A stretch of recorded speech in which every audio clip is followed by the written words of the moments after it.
റബീഉൽ അവ്വൽ എന്ന അറബി മാസം നമ്മളിലേക്ക് വരാനിരിക്കുകയാണ്. ആ ഒരു മാസത്തോടൊപ്പം ഒട്ടനവധി ആചാരങ്ങളും അനാചാരങ്ങളും അതിന്റെ കൂടെ മുസ്ലിം സമൂഹത്തിലേക്ക് കൂട്ടിച്ചേർക്കപ്പെടാറുണ്ട്.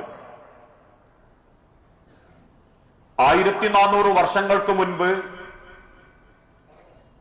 അഷ്റഫുൽ ഖൽക്കായ മുഹമ്മദ് മുസ്തഫ റസൂലുള്ളാഹി സല്ലല്ലാഹു അലൈഹി വസല്ലമയുടെ വഫാത്തിനെ കൊണ്ട് മദീനയും മക്കയും കരഞ്ഞ മാസമാണ് റബീഉൽ അവ്വൽ എന്ന മാസം. പക്ഷേ ആ മാസം വ്യത്യസ്തമായ ആരാധനകളെ കൊണ്ടും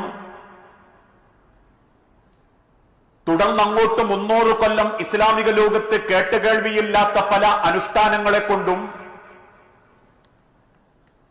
മുസ്ലിം സമൂഹത്തിലുള്ള പല ആളുകളും ആ മാസത്തെ ആഘോഷിക്കുന്നു എന്നുള്ളതൊരു വസ്തുതയാണ്. ആ അനാചാരങ്ങൾ എന്തൊക്കെ, അതും ഇസ്ലാമും തമ്മിൽ ബന്ധമുണ്ടോ എന്നിത്യാദി കാര്യങ്ങളെക്കുറിച്ചൊക്കെ ഇൻഷാ അല്ലാഹ് പിന്നീട് നമുക്ക് മനസ്സിലാക്കാം. സത്യത്തിൽ ആരായിരുന്നു പ്രവാചകൻ? ആ പ്രവാചകനെ നിയോഗിക്കുന്ന അല്ലാഹു തആല നിയോഗിക്കപ്പെടുന്ന മുർസലീങ്ങളെ പറ്റി വിശദീകരിച്ച കൂട്ടത്തിൽ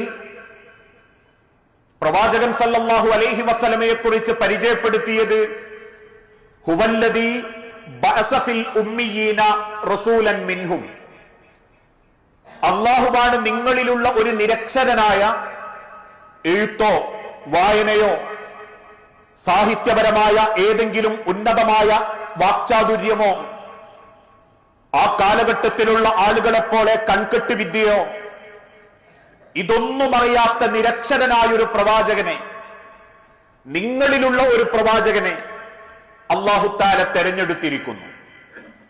എന്തിനാണ് അല്ലാഹു തആല ഒരു നിരക്ഷരനായ പ്രവാചകനെ തെരഞ്ഞെടുക്കാനുള്ള കാരണം?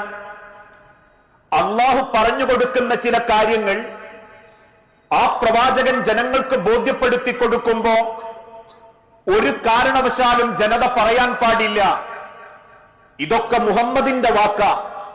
കാരണം മുഹമ്മദ് നല്ല പണ്ഡിതനാ, മുഹമ്മദ് അത്യാവശ്യം കഴിവും എഴുത്തുമൊക്കെയുള്ള, മറഞ്ഞ കാര്യങ്ങളെക്കുറിച്ചും കൺകെട്ടിനെക്കുറിച്ചുമൊക്കെ വിദ്യയുള്ള നല്ല അവഗാഹമുള്ള വ്യക്തിയാണെന്ന് ജനങ്ങൾ പറഞ്ഞ് അള്ളാഹുവിന്റെ വാക്കുകൾ ജനങ്ങൾ തിരസ്കരിക്കാതിരിക്കാൻ